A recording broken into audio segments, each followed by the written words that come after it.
Hi, audience. Sorry I'm late. Come on in, Heather. You're looking great. Thank you. So glad to see you. I love the, do I call those pigtails or braids? You call them me not wanting to wash my hair, so I put them in this. That's well, what you call them. I've always loved braids, so you're looking great. Thanks. So again, sorry I'm late. Traffic was awful. So I'm glad you're here. I'm glad you made it. Thank you. Yeah. And yeah, today's going to be another Ask Me Anything. Awesome. Come on in, audience. So if you have any questions, go ahead and do it in the chat. Or if you just want to say hi, go ahead and talk to us. Let us know, too, that everything is working because, troubleshooting. Live streams are always so much fun with the troubleshooting. Yes. But let me talk about some other stuff before we get right into the questions. Okay. So, first a little rant. Okay. Okay, so last Saturday I flew from Reno to Las Vegas on Allegiant Airlines, which everyone already knows is a cheapo nickel and dime airline. Okay, I get it. Their base fare was very reasonable, like $50. Of course, when you added all this other stuff to it, it came to more than twice that much. Okay, I get that. But here is my gripe. When I get to the Reno airport, normally I like those kiosks where you put in your confirmation number and it spits out a boarding pass, and you don't need to wait in line, you don't need to talk to anybody. Right. I like that, but they didn't offer that, so I would say I was required to stand in line, and they charged me a $5 boarding pass fee. But you had to do it. Right, I had to do it. Okay, now they will argue that if I wanted to, I could download the app, sign up for their account, and jump through all these hoops to get my boarding pass without paying the $5. Oh my goodness. I'm not going to go through all that fuss. So I paid the $5, but it was under great duress. Oh, wow. So, yeah, I would file this under things like resort fees. I think that a basic service that you expect, you shouldn't get charged extra for. What's your opinion? Well, my opinion is that airlines have been trying to charge more money for years, and it's one of those things where they'll look for any reason to charge people. I remember back in the old days, you would get free drinks, and I just recently went on one airline, and it's like, oh, you want a drink? Okay, here, put in your credit card. And it's like, wait, I thought drinks were free, but they're not free anymore. So they're trying to charge for any little thing that they can. Yeah. And then they're giving you less space. They're giving you less, less and less. Mm-hmm. And they're like, well, aren't you happy that you got there, alive? And I'm like, yeah, but, it would be sort of nice to get there in comfort, too, and not feel all cramped and everything. Yeah. A lot of airlines still at least give you non-alcoholic beverages for free, but Allegiant was nothing. And maybe they will say that it was too short of a flight, but I have done that flight on Southwest lots of times, and they have time to go through a round of drinks. Yeah. And Allegiant, it was nothing. So, but I do think I heard an announcement, something like, if you want to buy a drink, then do such and such and such. But I can go an hour without a drink. But next they're going to charge you for airplane fuel and to hire a pilot and things like that. Probably. Things that you expect to get. Oh, you want a hostess to tell you what the safety rules are? That's money. Yeah, we charge you for that. Okay. Well, I'm about done with that. Any comments? Everyone is saying hi. Hi, you guys. Thank you everyone. So much for saying hi. Awesome. So we know we're up. We know where everything's working. I love it when that happens. So James is saying resort fees are just an excuse to advertise a cheaper rate. Do you agree with that? Absolutely. Yeah. And I don't think it should be allowed. I think that regulators should not allow it. That the minimum price that they charge should be what gets advertised. And if I ran a site like Travelocity, I would say that the price that you tell us must include the resort fees. Are there any regulations to that? Do you see any regulations? No. I mean, I heard on the news that I think it was Marriott was getting sued by the whatever branch of government would sue them over excessive resort fees. And I totally applaud that, and I hope Marriott loses. Okay. But I think everyone should face justice for that. It's totally false advertising. Yeah. Okay. So let us know what your opinion is. Also, we are here for an AMA, which means Ask Mike Anything. So ask him anything. Anything about what? Table games, slot machines, the casino industry, Las Vegas. Anything about me, myself, anything at all. Yes. Unicycles. But while we're waiting for the questions, I did want to talk about Burning Man. Okay. Are you going? It is breaking my heart that it's going on right now. Oh. And I love seeing you, but my heart isn't Burning Man. I really wish I were there. Oh. So, I'm yes, sorry. I'm here physically, but mentally I'm in Burning Man. And the Burning Man has a live stream, and I have just been sitting there staring at that, feeling sorry for myself that I'm not there. So you're definitely going to go next year then, right? I'm really going to push for it. Yeah. This year I was too disorganized with my plans, and I didn't, shall we say, prep Mrs. Wizard well enough for it. But yeah, next year I know better who might go with me. I shouldn't shoot for like getting a big group together because so few people I know would even want to go. But yeah, next year I'm going to try harder. But the reason I went to Reno is that a friend who I went with last year did go, and she rented an RV here in Las Vegas, and she was uncomfortable driving it that whole way. Mm-hmm. So I kindly helped her drive it to Reno, and then I flew back on Allegiant, which I just talked about. But it was nice to at least get like a Burning Man contact high there in Reno, because the whole city was full of burners, and kind of got a little bit of that Burning Man spirit. But it also was sad because that I couldn't go. But does that mean you're going to go back and pick her up and maybe go a little early so you could like see the end of it? No, Burning Man is not the kind of thing where you can just drop in. There is one price for the full week, and no, you're not required to stay the whole week, but the tickets are so expensive and it's so far out, it's so remote that no reasonable person would want to just go for a day or two. Okay. But she should be comfortable driving the RV now to get home by herself. And so that's my not going to Burning Man story. So, but you're going to totally have a Burning Man story next year. Yes, next year I hope to have some really good ones, and I will update you on further live streams how my plans are coming along. But I will say, if anyone wants to go with me next year, let me know. I'm looking for partners. Okay, do we have any questions or comments? We do have some questions. So let's see here. I don't know, Jim, like which event are you specifically talking about? Because I'm thinking of one event, but I'm not sure which one you're talking about. So let me know, Jim. And then Zaman, I'm going to butcher that name. Do you think it's better playing in a real casino or playing online? And then they have those live dealer casinos too. Yeah. So what do you like better? Live casino, real casino, online, or the online live dealer casinos? It would depend on the reason you're playing. Mm-hmm. If you want a social fun time, then you should definitely go to a real casino. Okay. However, if you've had a long day at work and you just want to relax with a glass of wine and play a little online poker, then you should play online. Now, there's different versions. Like, they have to be careful exactly what they choose because some versions, like the live dealer casinos, they don't wait for you. So it's, you have to play every hand if you want to play every hand. And then there are some online casinos where it's just you and the computer. So they can wait for you for as long as you want. You could go, you could pause, you could go to the bathroom, go to the kitchen, and it doesn't matter. That game is waiting for you to come back and play. So what should they look for when trying to figure out what they're going to do? Well, I could talk about this all day long, but if you're playing with a live dealer or a multiplayer table, then you do have a time limit to make your decision. Mm-hmm. And let's say you're playing Blackjack and they don't get your decision in time. Some places will assume you want to stand, and other places will revert to basic strategy.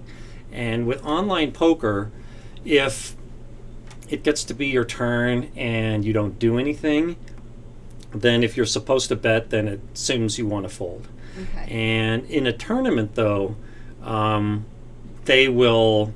It's basically the same thing. They will just. But if let's say that you're blind in a tournament, they will put in your blind. Okay. And if you're not there, you will just keep getting blinded down. So yeah, that's the answer there. Okay. Cool. And I brought home. I printed at home a list of some questions submitted by my forum members, and I forgot to bring it. But I remember some of them. Well, what's one of them? Well, I always give the live questions priorities. Or any good ones? So we have the one and only pilot. For Nevada line, does the craps table tax for... Oh, let me see. For Nevada, does the craps table tax when you collect over 10,000 or $2.99 to 1? So when is the tax? Is it 10,000 or $2.99 to 1? Do you know the answer for sure? Not for sure. I've heard different things from different people. Okay. Here's what I think it is. If it's a payout of 300 to 1 or more, or, and I think you're right here, or if it's $10,000 or more, then they have to do the W-2G form, which is why you see a lot of pays at exactly $299. Did you know that there is a bill in legislation right now where they're actually trying to increase that amount because they say 10,000 is too low to actually be included in the taxable? I did not know that. I think the bigger problem is the $1,200 limit with slot machine jackpots, because a high limit slot player will hit those right and left, and some people have like a shoebox full of them when it comes tax time. Oh, that's got to be annoying. And it's annoying for the players. It's annoying for the casinos. And $1,200. I mean, it started at $1,200 way back when, and it has never gone up for inflation. Yeah. So I think that should be significantly more, like $10,000. I would rather see no taxation of gambling winnings at all. But if I can't have that, then I would at least like to see some taxation where it's not so intrusive and cumbersome to administer. Sounds good. Okay. So, what were some of the form questions? Okay, let me think. Okay, one person asked, if I ran Burning Man, how would I do it differently, I believe? And I will say that Burning Man is really well organized. I was really impressed when I went there before, and this notwithstanding the awful experience that I put all my friends through in buying tickets in the cheap sale, that was a total fiasco. And it's not representative of the way things generally work at Burning Man. And for that, I would blame the vendor that they choose to run this sale. Now, granted, the buck stops at the top, and Burning Man has to own who they hire to do things like that. So yeah, I'm still angry about that, but one thing I really appreciate is that you get this enormous line going in, and rather than just creeping forward like on the San Diego freeway in rush hour, they pulse you forward. So they have a clump of people stop, like they'll say, okay, stop here, and everyone will say stop for like an hour, and then they pulse you forward for like 5 minutes, and then you stop again. So you're not sitting there idling, and you can get out of your car and chat with people and things like that. And the way they number the streets is quite well organized, and there's bathrooms everywhere. So I really think that they do a good job of it. Now, one thing that a lot of people complain about at Burning Man is it's becoming too affluent, and you're getting too many wealthy people just paying to stay in like these luxury camps. And I don't want to say that. How shall I put this? Burning Man is supposed to be radically inclusive. That's one of their 10 principles. So I think that people, no matter how much money you have, you should be welcome there. But okay, here's a radical suggestion that I'm sure that most people would oppose. But I would like to suggest that they ban generators, because they're really noisy.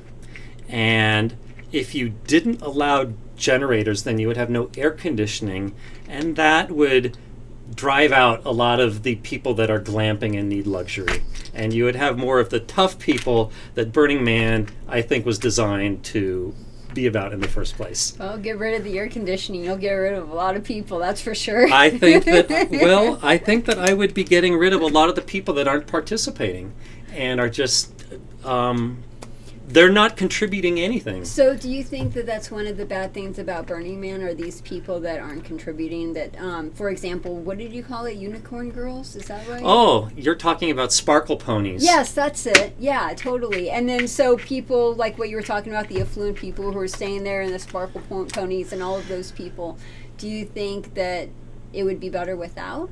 Well, I have nothing... I don't want to get rid of the sparkle ponies. Wait, before we continue, explain to everyone what we're talking about. Okay, so a sparkle pony is a hot chick that goes to Burning Man and doesn't bring any food or water or things like this, and goes through the whole week mooching off other people. And generally, and she probably finds it quite easy to do this, because who doesn't want to, give a hot chick, something to drink? So, and I would fall for that too. If a hot girl asks me for a beer, I'm going to say, what kind do you want? But how many of them are there? It's lots of them. Really? I would say that, I don't know, maybe 5% would fall into that category. So, but okay, this may be controversial and you may disagree, but I think that if you have a scantily clad hot woman, that she is providing a service just by being there. Well, she certainly thinks so, and that's why she's mooching off everyone. Right, okay. Okay, well, here's a controversial question. Okay. Would you tip a cocktail waitress more depending upon how attractive she is? No, and that's just because with the cocktail waitress, you're tipping them for service, so it should matter on good service, not what they look like. Now, for example, if you ask that question about, say, a strip club, then a strip club might be different because you're going there to...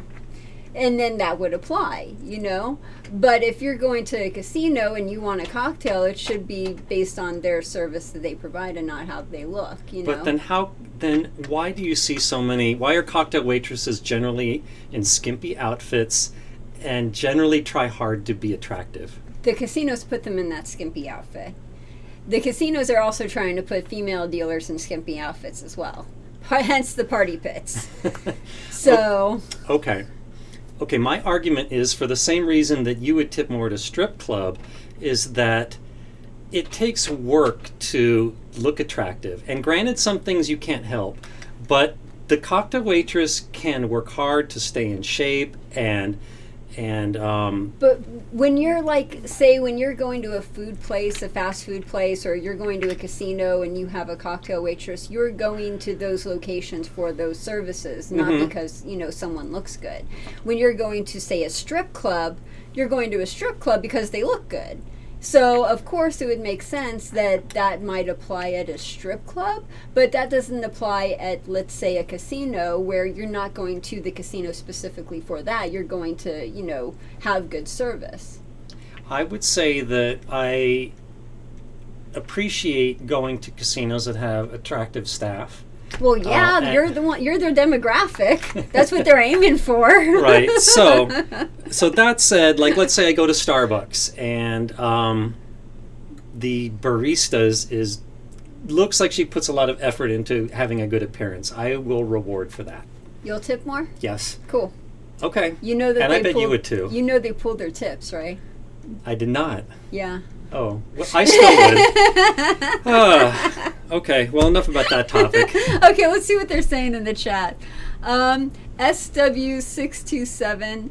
Hi, Mike. I'd like to know if it's possible to have a layout printed of a game that is no longer patented or copyright, and is the onus on me to prove it to the graphics department? Company. Maybe you would know better than me, but I think that you could go to a company that makes layouts and they would just do anything. Yeah, basically. And if you're looking for that, my business, we do that, so let me know. Okay, so if someone asks you for a Ultimate Texas Hold'em layout, If they have the artwork, then that's one price. And if we have to do the artwork, that's a much bigger price. Okay. But we still do it. All right. So there you go. Talk to Heather. Okay, so Jim says there's no taxation on gambling winnings in Canada. So that's another thing. Like different countries have different rules. Yay, Canada. Yay, Canada.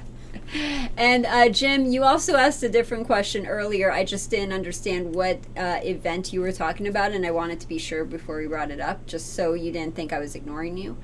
And SW says thank you for your answer. You're welcome. And what are some other forum questions that were asked? Okay, another one was, how do online casinos set the odds for political elections? Okay. And the answer is, much like with sports betting, is it's all market driven. Mm-hmm. They try to balance the action, and they will adjust the line to try to keep it balanced. So, and I looked up some common races right now that people are betting into. For one thing, Brexit. I think there was a proposition bet of, will the UK exit the European Union by December 31st, 2019? And that one was right around 50-50. Oh, wow. I'm surprised that was 50-50. I would probably take the no, because it seems to be taking them forever to do this. Yes. Oh, I would totally say yes. You want to bet $1? Yeah. Okay. Okay. Cool. All right. So, another one was the party to win the next presidential election. Okay. That one is also very close to 50-50. Okay. And another one was on the Democratic primaries. Uh-huh. And I'm just going off memory here. I forgot to bring my notes. But the front runner is Elizabeth Warren. The betting odds suggest she has about a 32% chance to win. In second place is Joe Biden. And I think he was at around 15%. And who was in third place? I think Bernie Sanders was in third, and Kamala Harris was in fourth. And yeah. Okay. But there's a whole bunch of other people in the low percentages.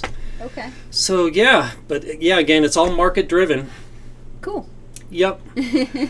All right. So we have some questions. Okay, live stream. Ask me something. The one and only Pilot says, I play craps in Reno. Do you have any favorite casinos over in Reno? I like the Atlantis and the Peppermill. Atlantis, I've heard good things about that. Yeah, and if you force me to just one, I would say the Atlantis. Nice. I know those two are very competitive, and most people pick one and stick with that. But no, I like both of them. I was just playing at both of them last weekend, and had a good time at both of them. I think both of them offer a good service, and they're very clean, and prices are very reasonable. Do they offer good tables? Like, do they have a lot of 3-2 tables versus 6-5 tables? Yeah. Good. I mean, I can't give you a count right off the top of my head, but I'm pretty sure both places are quite liberal. And I know when I was playing at the Peppermill, I was playing a single deck game, and they did limit doubling to 10 and 11 only, but at least it paid 3-2 on a blackjack, which I think the only place in Vegas that still does that is the El Cortez. Ooh, I have that written down. I'd have to go look. That's all right. So let's see what people are saying in the chat. Okay. So Silver Hunter says, Mike, craps question here. If I play and put a bet on the 8 and it wins, do I have to re-up the flat portion to keep it up? No, it's assumed that you want to keep it up.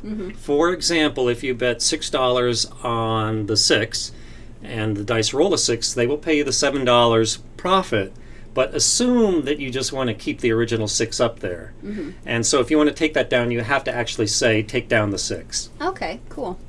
And then also to SW says, if people are betting on stuff like Brexit, does that mean that I could put a bet on, oh geez, that's so horrible, we're not finishing that. Okay. You could, if you want to see it, you could read it, but we're not finishing that. So Chuck Frayne, when considering blackjack side bets, do the odds change much on a continuous shuffle machine versus a shoe game? No. No? Okay. Yeah. They're pretty much the same. I like quick answers. Yeah. Next question. So Eric says, here's my question. If the odds of rolling a 5 and a 9 are exactly the same, why is only 9 on the field? I don't know. That's a good question. Yeah, I mean, I think you need one of them to make the probability of winning reasonable.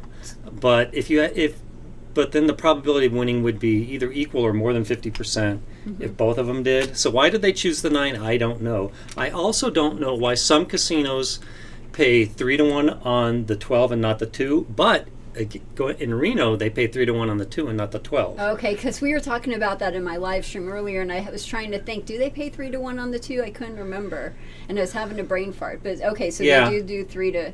Okay, but it's like what, 2.78% if it pays 3-1 versus 5.56% if it pays 2-1. You're absolutely right. Cool. Okay, so let's go back to the questions. Let's see here. So Harry has a question for Mike. Keno used to be a huge game back in the day. Is it me, or does it seem like that game is gone? Can we bring it back, but bring it back with a twist? Okay, live Keno definitely is going the way of the dodo bird. You don't see it in very many strip casinos anymore. And if you do see it, it's probably going to be like in a tiny little corner in the sports book. Or a restaurant, right? Where they used to have those Keno boards in a restaurant. You don't see that as much anymore. Arizona Charlie's Decatur, they still do it. I could see them doing it. Right? Yeah, if you want to step back in time like 50 years, go to Arizona Charlie's Decatur, which, interesting place. But yeah, I personally won't lose any. I personally won't cry when Keno dies out because the house advantage was very high, 25 to 30%. Oh my God. And so it was, in terms of house advantage, it was a terrible way to bet. Wow. I don't think a new twist to it is going to help. So, but live Keno was doing well. I mean, video Keno, sorry. You see that all over the place. So why is video Keno doing so well, but live casino not? I think that it really comes down to why people are gambling in the first place, which one could spend a lot of time talking about. But I believe that there's two main reasons people gamble. One of them is because they like the adrenaline of winning, and the other one is to escape. And I think that if people want to escape the wicked world and get lost in a casino game, like slots or Keno is a good way to do it, where you're just sitting there pressing that button and the images on the screen and the sounds kind of hypnotize you into a nice state of bliss, and where you can forget your troubles. All of those sounds in the casino and lights and everything, they're sort of designed to hypnotize you, right? So you have that feeling. Well, I don't know if people sit around the conference table and talk about this. They but totally do. Well, I'm sure that they talk a lot about what players like and what makes money, and that at the end of the day, it's making money that drives all these decisions. Cool. So, yeah. Okay, so let's see what else we have in here. A put bet, not a place bet. Oh, did I say place bet? Okay, let me know what the question was again, Silver Hunter. They wanted to know a put bet, not a place bet. Okay, do you want to know what a put bet is? Yeah. Okay, so a put bet is... Okay, let me back up. Okay. You know how normally when you make a pass line bet, you do it on a come-out roll? Okay, that is not mandatory. You can put it out there when a point has already been established. But if you do that, you can't pull it back. Like, you could put it out there, but you can't pull it back if a point has been established. Correct. Yeah, once a place bet has been made, you can never take it back because it has lost equity. Because you win on a come-out roll on the 7 or 11, which has a chance of 8 and 36, and you lose on a 2, 3, or 12, which is only 4 and 36. So... But yes, you can make a pass line or a come bet late, and the only reason someone might do this is they wanted to back it up with the full odds. So if you're playing, say, at a table that has 5 times odds, if you make a put bet, for example, a place bet or a come bet, and back it up with the full odds, the house advantage can be lower than making a place bet, and I don't remember exactly where it switches over, and it depends on the point. And this was an Ask the Wizard question recently. But yes, if you are trying to bet a number and they allow a lot of odds, then sometimes making a put bet with the maximum odds is better than a place bet. Would they put it in the same area as a place bet, or would they put it in the come bet area, or would they put it in a different area on the craps table? I have never knowingly seen someone make a put bet. Okay. So I tend to think that you would probably just have to tell the dealer what you want to do, because they probably don't see it very often. Yeah, I don't remember ever seeing that. Okay. Sounds good. Okay. So next up is, let's see. Jim says, I never understood why casinos in Las Vegas, might exist in other places, allow for players to use a blackjack card when they don't really want players to have a better chance on the game. Any ideas of why they are allowed to do this? I think that casinos don't want to look too greedy by saying, put that card away. We don't allow smart players in here. But, I mean, technically that's what they do every day. Can you elaborate?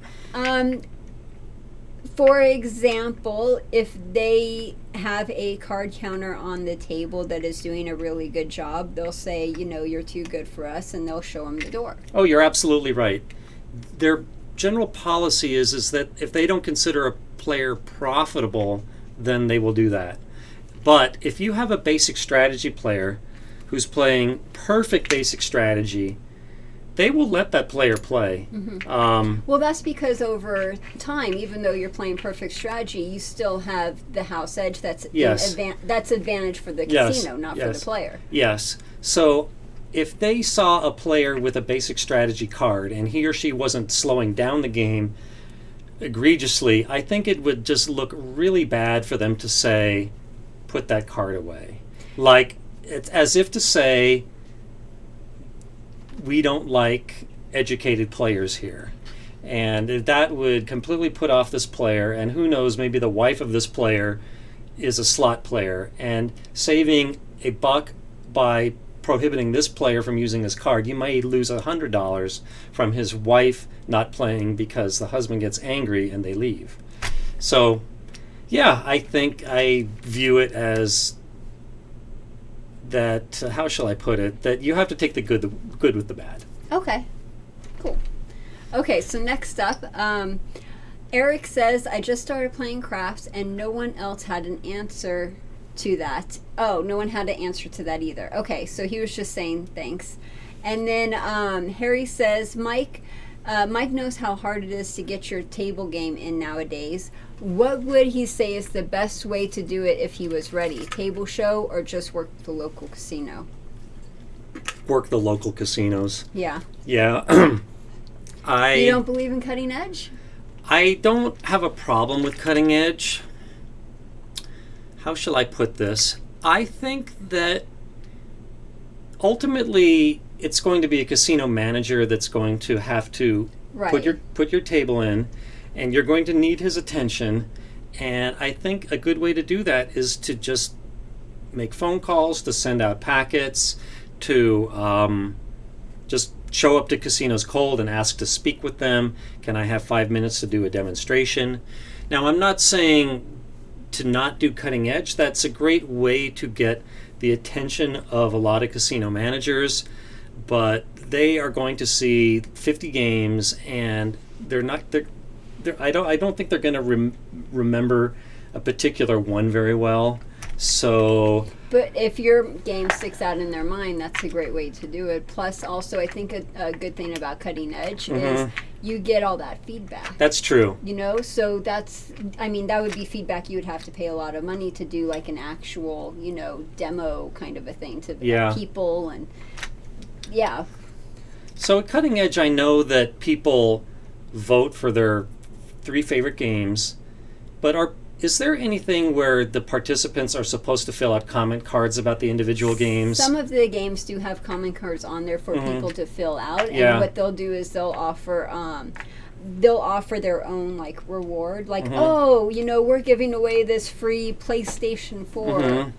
And the way you get in is you fill out this comment card, and then we'll put it in this big jar, and at the very end of the show, we'll pick it out. A couple of people did that, and they're the ones that won first place the past couple years. So that's one way to do it. Okay, Heather, what do you do if you are just cruising the room and you sit down and play a game and it is just a terrible game? It takes 20 minutes to explain the rules and the game just makes no sense. It's extremely complicated. It's not fun. And they ask, so what do you think of my game? I would write it down in that comment card, put it in that bowl, and hope that they don't read the comment and they just draw my name out for that PlayStation 4. So you would say, I will write down my opinion on the comment card? If they have a comment card, yeah. Then I would say you probably don't like it if you're not willing to tell me face to face. No, that's not necessarily true. It's just I want that PlayStation 4, and that's how I'm going to get it. So. Well, I'm in that position every cutting edge. I know, you really are, every single game. Every single game they ask me that, and a lot of these games, frankly, are just awful. Not all of them, but probably at least half of them. But you always tell people what you think. You're very honest with people. Well, I try to smooth it over a little bit, and I will say things like, I would change this, this, and that. Or this isn't and working I will for you. try to find a compliment. Like I might say, I applaud you for thinking of a new idea as opposed to another copycat game. What do you say to the people who are just total copycat games then? Because you see a lot of those too. That's true. To be honest with you, while I don't admire their intellectual curiosity or shall we say decision-making skills, no, I shouldn't put it that way. I don't admire their creativity at all. To be honest with you, that's where a lot of successful games have come from, are copycat games, and it's a slam dunk easy way to make a game. Yeah. So, but I don't, on an intellectual basis, I don't really respect it. Okay. So let's go back to the comments in here. Chris says, with Vegas now having a pro hockey franchise as well as getting the Raiders next year, do you think $5 craps tables on the strip are going to be the thing of the past? I don't think so. I think rent's going to go up a lot in Las Vegas. You already see some of it happening. Well, everyone is. I don't think that the Raiders are going to be such a big thing as everyone thinks. I mean, this city already has, like Clark County has like 2 million people. And I don't think that having a football team is going to bring in like tons more people. People are expecting it though. So for example, where I live, they've kicked out about 10 people, 15 people out of their units, and they're going to redo it, revamp it, and then try to like up the rent and do that because they're expecting this whole wave of people to come in because of the Raiders. And it's like, really? Why would someone move here because of a football team? That's a good question. I mean, I could see that if they were on the fence and they're a big NFL fan, okay. But they only play 8 games a year here. Yeah. And that doesn't seem to be like a major reason someone should want to move. Well, I mean, we're talking about sports. Some people go out in freezing weather with no shirts on and painted, so... I would do that. Okay. Let's see what else they're saying in the chat. Let's see here. So Chuck says, when programming a craps simulation, does your code do you code for each die independently or the number 2 through 12 to their appropriate probabilities?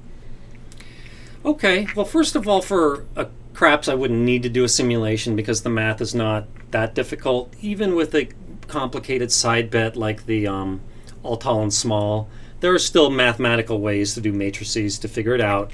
However, I have had to analyze other dice games, mainly ones that might have been in a bonus round on a slot machine.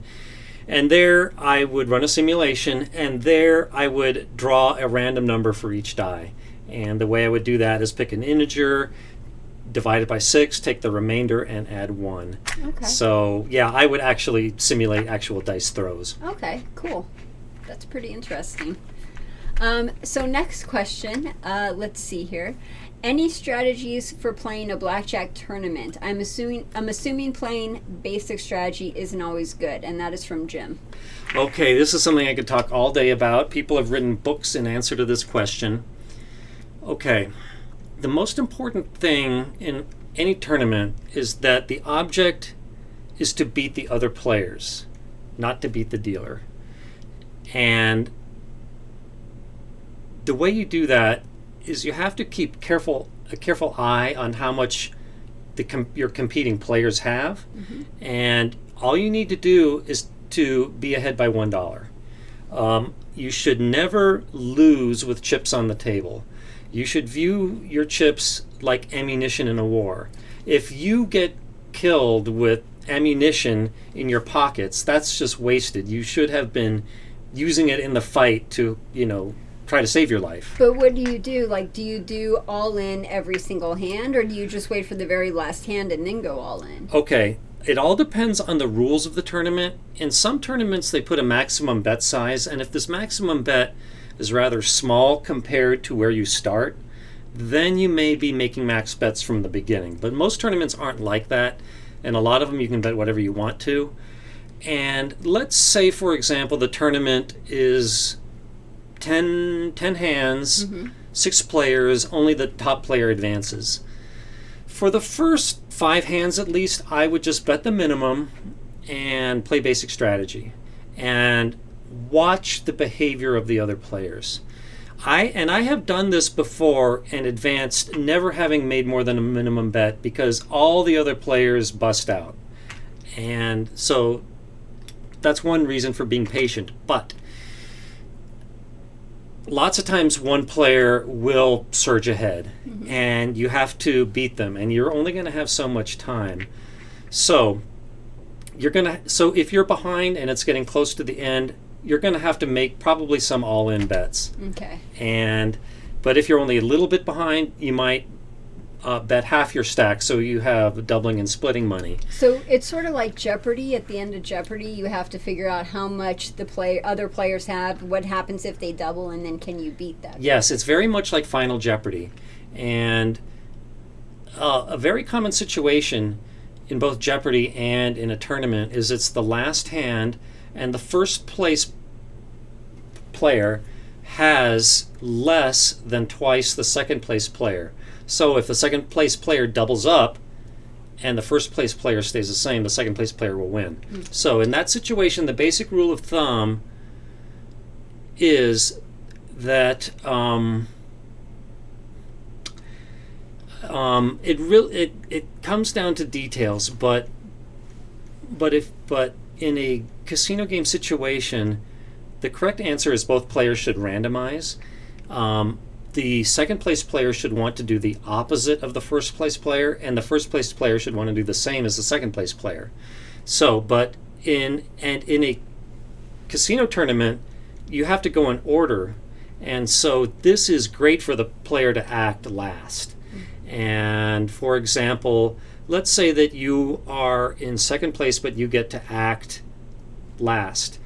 The first place player is probably going to bet big, and you're going to have to bet big as well. And so when you're playing in a tournament, you should always try to be the last person. You don't have too much control over that. Oh, you don't? Because it rotates around the table, and other players getting knocked out can affect what happens. But you should predict, where am I going to act at the last hand, and keep that in mind in terms of your strategy. But it is very, very good to be the last to act. Okay. So it is huge. So, cool. But I would say that going into the last hand, no matter what your position is, try to be the chip leader.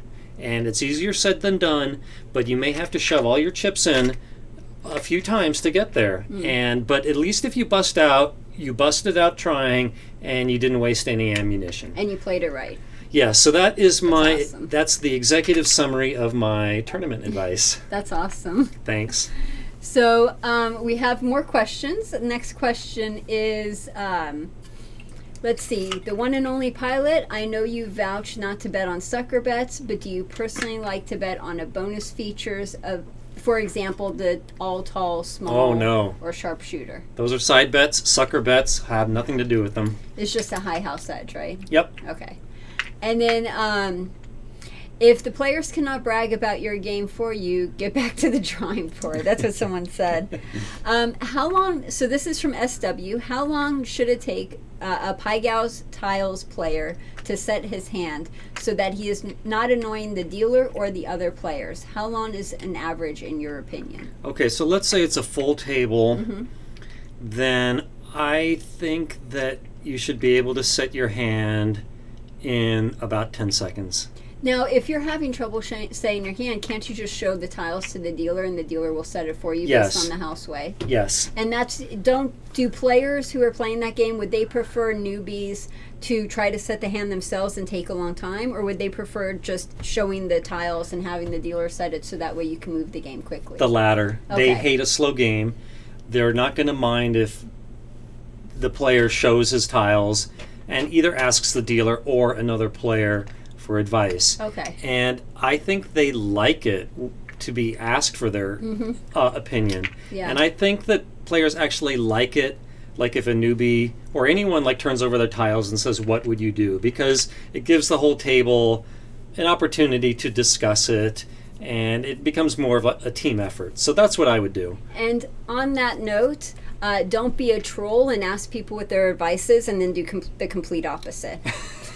Don't be a troll. And don't be a troll on my forums either. Right?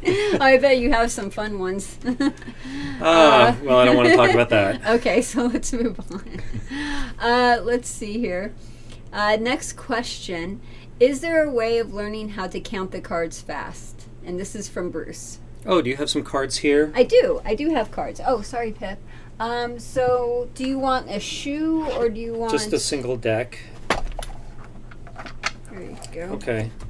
Well, I don't need a complete deck, but okay, here's how I do it. If you want a complete deck, I got a complete deck. Well, that's a solid deck? Yeah, this is a solid deck. Okay. Now, I may embarrass myself here, but I'm going to turn around, and Heather, I want you to take one card out of the deck and keep it face down. Yes. You can show the audience if you want. Okay. Here's the card. Okay, put it back in. Or no, wait, don't put it back in. Okay. Keep it to yourself. I didn't put it back in. It's over here. Okay, can I look?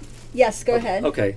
So here's the rest of the cards. Yes. What I am going to attempt to do is to determine your card, and I'm kind of rusty at this, so my speed may not impress anyone. This is fun. But I'm going to flip over these cards two at a time and keep a running count in my head.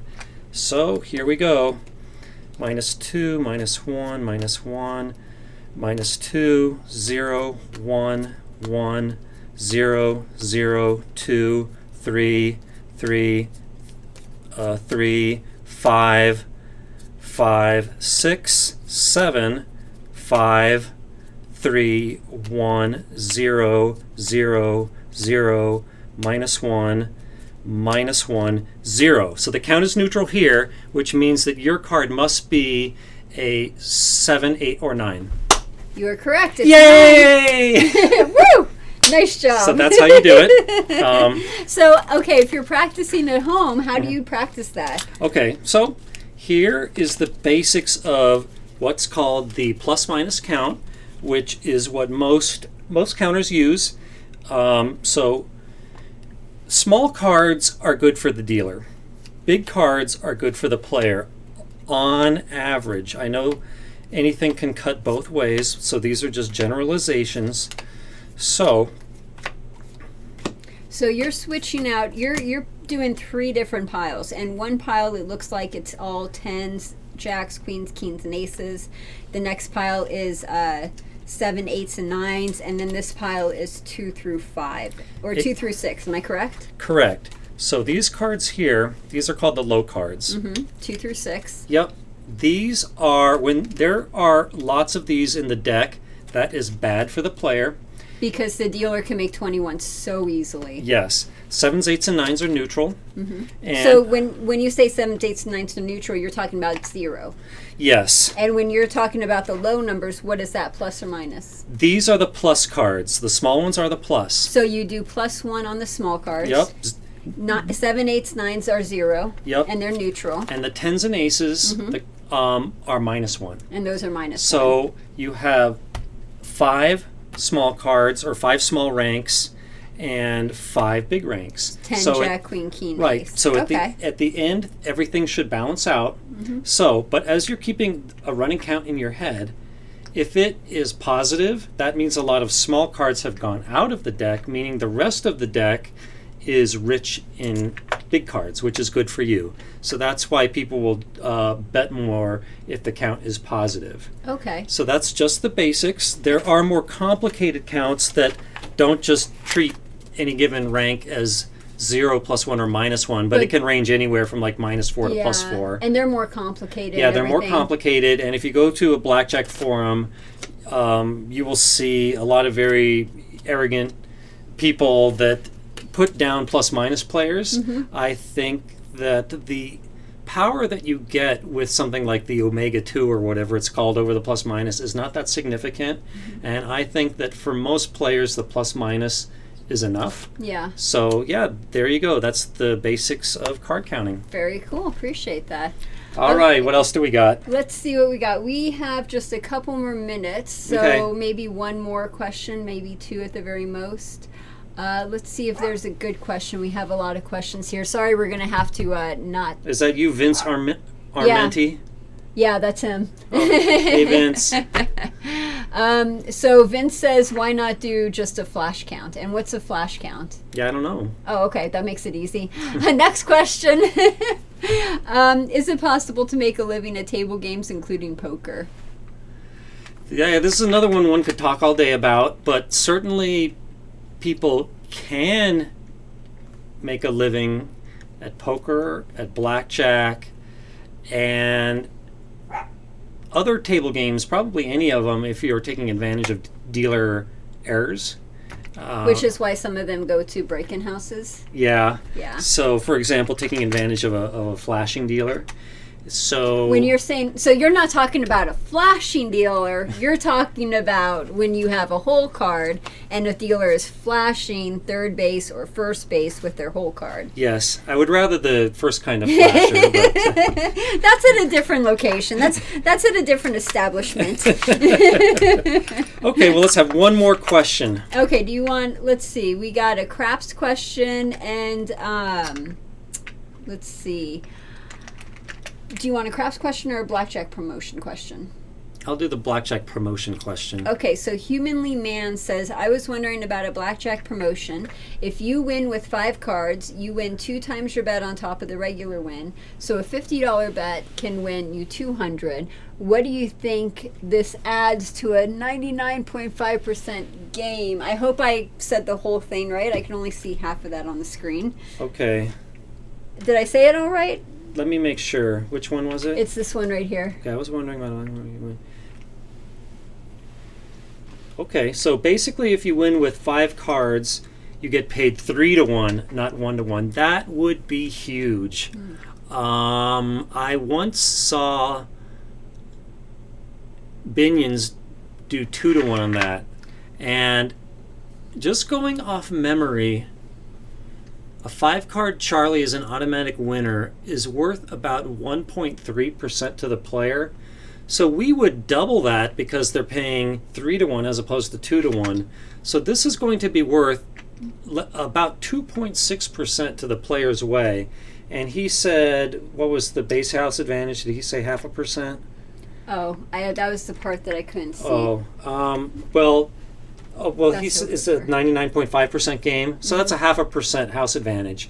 So you're getting 2.6% for the 5-card Charlie, and you're giving up a 0.5% for the base game. So that would be approximately a 2.1% player advantage. I would be all over that. That would be huge. A blackjack player's heaven. Or an AP's dream. Yes, yes. So, and again, on my blackjack page, if you go to the table called Effective Rule Variations, there's one for the 5-card Charlie, and whatever that says, just double it.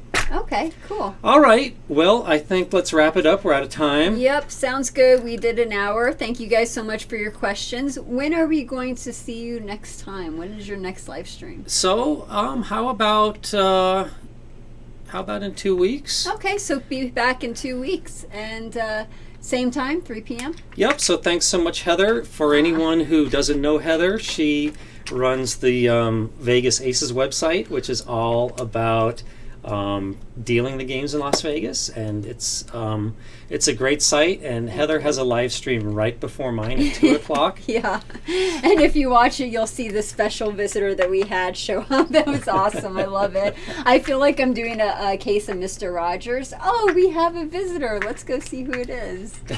I get a kick out of that. Do you know this Mr. Rogers song? No. Okay, well, he has a bunch of them, but what does he sing when he comes in? It's a beautiful day in the neighborhood. Yeah, it's a beautiful day in the neighborhood. A beautiful day in the neighborhood. Won't you be mine? Yeah. Won't you be mine? I forgot what comes next. I don't know, but I remember the mailman. And his name was? I don't remember. Mike? Kind of close. It was Mr. Starts with an M. Mike? No. I don't know. Mr. McFeely. Oh, okay. Cool. Yeah, I didn't remember that. That was good. Okay, how many characters can you name from the Land of Make-Believe? Oh, now you're going to shame me. I don't remember any of them. Do you? Heather. I know. Tell me. Who? The King and the Queen. Okay. King Friday the 13th. Uh-huh. I think it was Queen Thursday. Okay. And then they had a Prince Tuesday. Okay. And by the way, I love the name King Friday the 13th. Yeah, isn't that clever? That is, definitely. Okay, and then you walk down and you get to Henrietta Pussycat. Uh-huh. X the Owl. The Owl, that's what I remember, the Owl. And then you had Lady Elaine Fairchild. God, you remember all of How this. can you not? I don't know now. I'm not sure. I mean, this stuff is just like in my, random access memory here. Well, and Daniel Striped Tiger. I want credit for the full name. And I have a feeling I'm forgetting somebody. Do you know the Baby Shark song? Nope. There is something I know you don't know. You don't know the Baby Shark song. I don't. Where is it from? Oh my God, you can't get. It's everywhere nowadays. It's oh God, I'm gonna totally screw it up. Baby shark do do do do do do. Baby shark do. Oh, I've heard that. Mama shark do do. Yeah. And then it gets stuck in your head, and then you can't forget it, and you're like, I want to kill the sharks because I'm just like, oh. Yeah, where we go for summer vacations, the family vacation center, the staff They were get the kids that. singing that song, and then, as you Isn't said, it horrid? but I didn't know it was called that. Yeah. I think they make up their own lyrics there. They do, probably. Yeah. But it's an earworm that's so horrid because it gets stuck in your head. Okay, here's the last word. Okay. The worst song in all of human history. Small World. No. Yes. No, we were talking about this. No, The Small World is a great song because it's all about bringing the whole world together in peace and harmony, celebrating our differences, yet acknowledging we're all one human race. When I hear It's a Small World, I want to take a drill and just drill it into my head. I am filled with peace and goodwill and confidence that we're not going to all kill each other. Let me just go to the haunted house. I'll just go to the haunted house. I like the haunted house. They have good songs. Or the pirate one. You know? That they have good songs too. How does that one go? I don't know, but the only pirate song I could think of is not exactly the pirate song that you're thinking of. Something about a pirate's life for me. Yo ho, yo ho. Pirate's life for me. But I don't remember the lyrics. But I know that people made more an adult version of that song. Which, do you know it? No, but I know that. Okay, so I don't know that pirate song, the adult version of the pirate song, but the pirate song I know of is talking about piracy. It's in like online piracy. You know? Yeah, I don't want to go into it. So tell me about the one you're talking about. Okay, we're going to close on this. Oh, goodness. The absolute worst song in all of human history, in any language, from any country, is the Double Dutch Bus. I don't know it. I hate it so much, I'm not going to try to plant it in your head because I am a compassionate person and you're my friend. But now I want to go look it up. Don't. Much like you want to look at the car accident on the freeway. Right, I shouldn't, right? Yeah, don't do that. Yeah, okay, but that was the final word. Thanks, audience, and I'll see you in 2 weeks. See you in 2 weeks. Bye. Thank you. Oh, man. It's a small world out